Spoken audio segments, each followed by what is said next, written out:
teraz jestem w prawdziwym Starym Mieście, czyli tej części ogrodzonej murem, takim jak mur forteczny.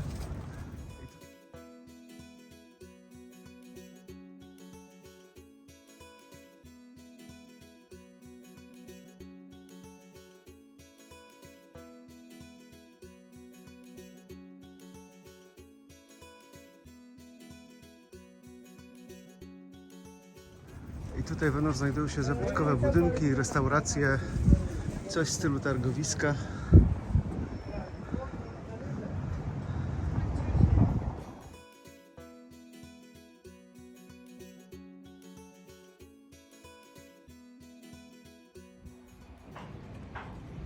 Jedna z uliczek w Starym Mieście Baku. Niesamowita atmosfera. Właśnie minęliśmy małą czajnię, czyli herbaciarnię.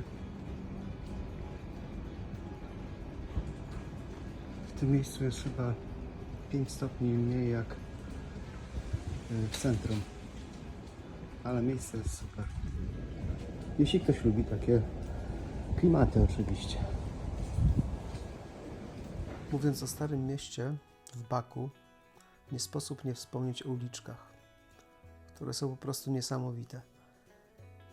Przypomniały mi bardzo uliczki przy nadbrzeżu Porto w Portugalii.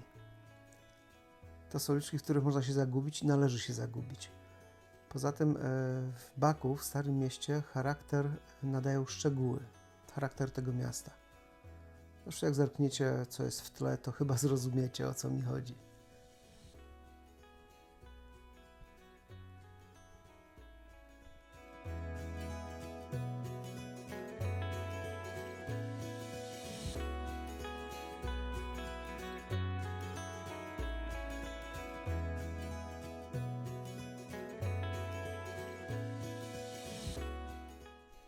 Nieodłączną częścią Old City, czyli Starego Miasta, są stragany. Ale one nie są w takim wymiarze jak w Turcji czy Egipcie, gdzie ciągną się prawie że kilometrami, a może i kilometrami.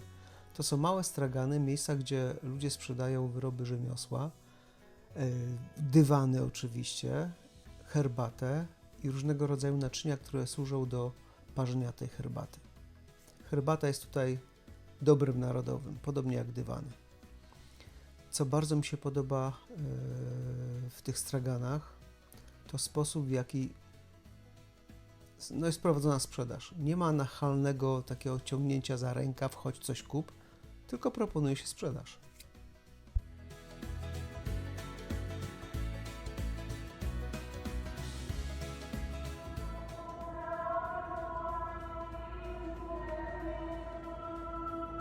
Chcecie posłuchać muezina, jego zawodzenia, to zapraszamy do meczetu.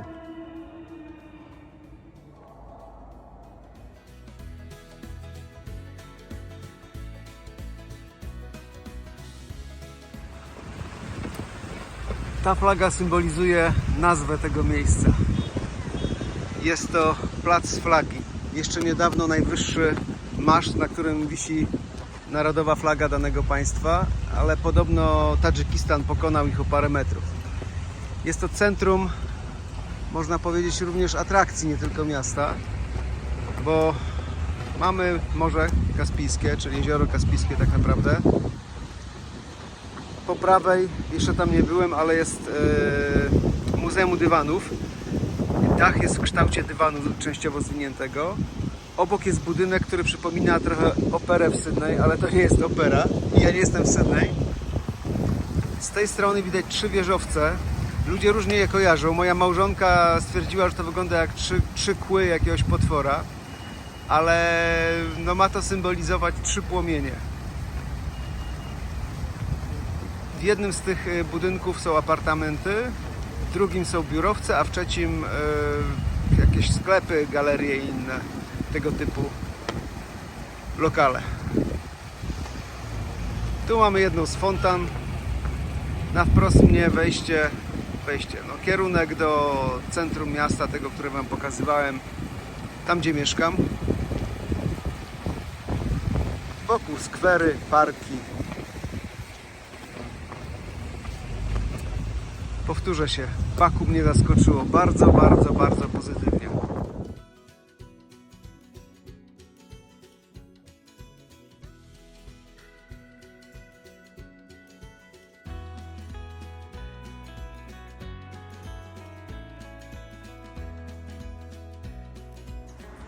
Ten budynek, który porównałem do opery w Sydney, to jest Dennis Mall, największy dom handlowy, galeria handlowa w Baku.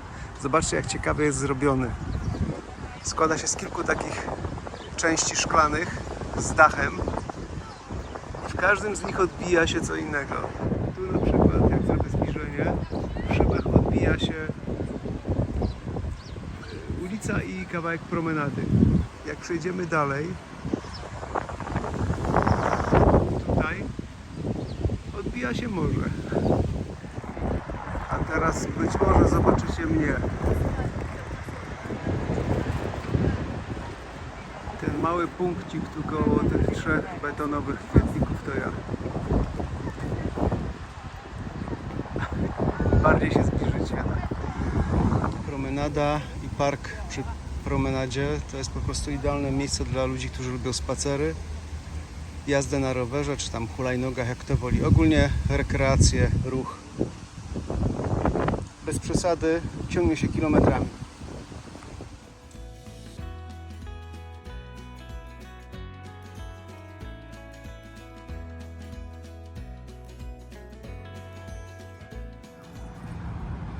Wzdłuż promenady wystawa kaktusów różnych gatunków, znaczy wystawa, one tutaj rosną, żyją.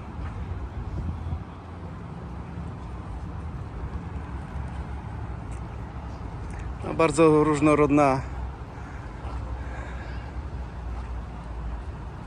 różnorodny sposób uatrakcyjniania tego miejsca.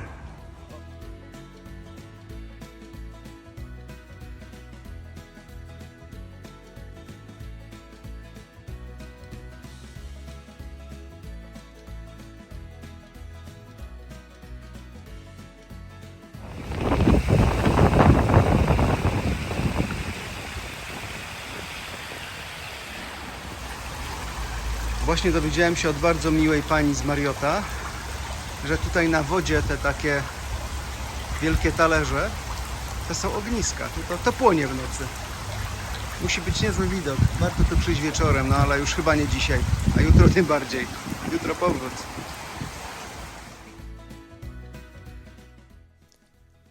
Baku to nie tylko Old City ze swoimi zabytkami, to nie tylko centrum miasta, gdzie są również zabytkowe budynki, nieco młodsze. To nie tylko parki, fontanny, ale również część bardzo nowoczesna. Budynki ze szkła i stali, bardzo przemyślane projekty.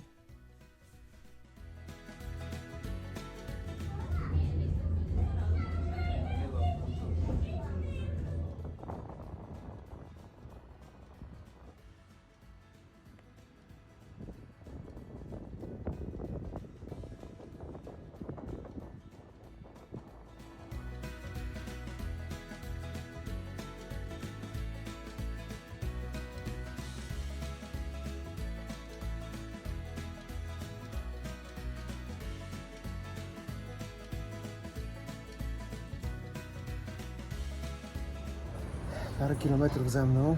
Dzisiaj zwiedzałem Stare Miasto, to prawdziwe takie Stare Miasto zabytkowe, zamknięte w murach fortecznych. Później chodziłem trochę promenadą, oglądałem te wszystkie atrakcje, które są wzdłuż brzegu Morza Kaspijskiego. A przed chwilą wjechałem kolejką na wzgórze, gdzie znajdują się symbolizujące to miasto 3 wielkie wieżowce, które wyglądają jak płomienie, jak języki ognia. I chciałem się z Wami podzielić kilkoma uwagami odnośnie tego, czego oczekiwałem, jak tu jechałem i co tu zostałem naprawdę. Na szczęście jest to zaskoczenie pozytywne, bardzo pozytywne. Jak to niektórzy mówią niepoprawnie, no bardzo miłe rozczarowanie. Jak tu jechałem, to był pomysł związany z tym, że chciałem zobaczyć wreszcie któryś z krajów tych z pogranicza Europy i Wschodu, czyli tak zwanych krajów kaukaskich. Akurat była możliwość wyjechania do Azerbejdżanu, więc skorzystałem. Czego się spodziewałem? Myślę sobie, jeśli to są kraje postradzieckie, no to pewnie będzie socrealizm w stylu naszego Pałacu Kultury i Nauki. Na pewno nowe drogi, budynki, molochy, i coś w stylu, bym teraz nie strzelił gafy, ale wydaje mi się, że w stolicy Kazachstanu podobno jest tak, że próbowali zrobić to na wzór Dubaju. To jest tak, że są wielkie place i powtykane budynki bardzo nowoczesne, bardzo nowe, a wokół zero życia i zero pomyślunku, jeśli chodzi o infrastrukturę. Więc tego też się spodziewałem tutaj. Co prawda oglądałem na YouTube filmy, ale wiadomo, na YouTube się wrzuca to, co jest najładniejsze. Chyba że ktoś wrzuca krytyczne filmy, ale tych nikt nie chce oglądać. Co zastałem? Zastałem miasto, piękne miasto, bardzo rozwinięte i tu wszystko jest tak mądrze pomyślane. Nie ma tutaj żadnych takich dziwnych rzeczy, takich potworków architektonicznych, nie ma tego. Co mnie również zaskoczyło, to ludzie, bo jadąc tu wiedziałem, że to jest kraj, gdzie wyznaje się głównie islam. Słuchajcie, nie odczuwa się tego nigdzie. To znaczy, ja byłem już w paru krajach islamskich i zawsze byłem dobrze przyjmowany. Zawsze powtarzałem, że to, co się mówi na temat islamu, to jest, nie wiem, jakaś propaganda, która ma nie wiem czemu służyć. I powtórzę jeszcze raz, wszędzie są ludzie normalni i wszędzie są ludzie, no dobra, użyję tego słowa, pojeby po prostu. W Polsce również. I to nie ma znaczenia, czy to jest islam, chrześcijanizm, buddyzm, czy inne. Mniejsza z tym. Powtórzę się, że chyba 5. już raz Baku niesamowicie mnie zaskoczyło. Słuchajcie, jeżeli chcecie odwiedzić jakiś kraj, w którym jeszcze nie byliście, to zapraszam do Baku. Tym bardziej, że kolejny plus, coś się z tyłu dzieje, jakieś remonty, dlatego trochę mi przeszkadzają. W Baku prawie w ogóle nie ma turystów, jest spokojnie, ludzie podchodzą bardzo przyjaźnie. Nawet jak się idzie straganem, to nie ma namolnego szarpania za rękaw i krzyczenia ej, chodź tu Polak, kup coś, nie? Nie ma nic takiego. Wysoka kultura i tolerancja. Słuchajcie, jak już wspomniałem wcześniej, choćby na przykładzie kobiet, które noszą się po europejsku, są na tych samych prawach co mężczyźni. No, zaskoczenie, po prostu wsiadajcie w samoloty, lećcie do Baku. Jeżeli chcecie zobaczyć Azję, to znaczy Eurazję tak naprawdę, w innym wykonaniu, innym niż ten, który w obiegowej opinii widnieje, no to tylko tutaj.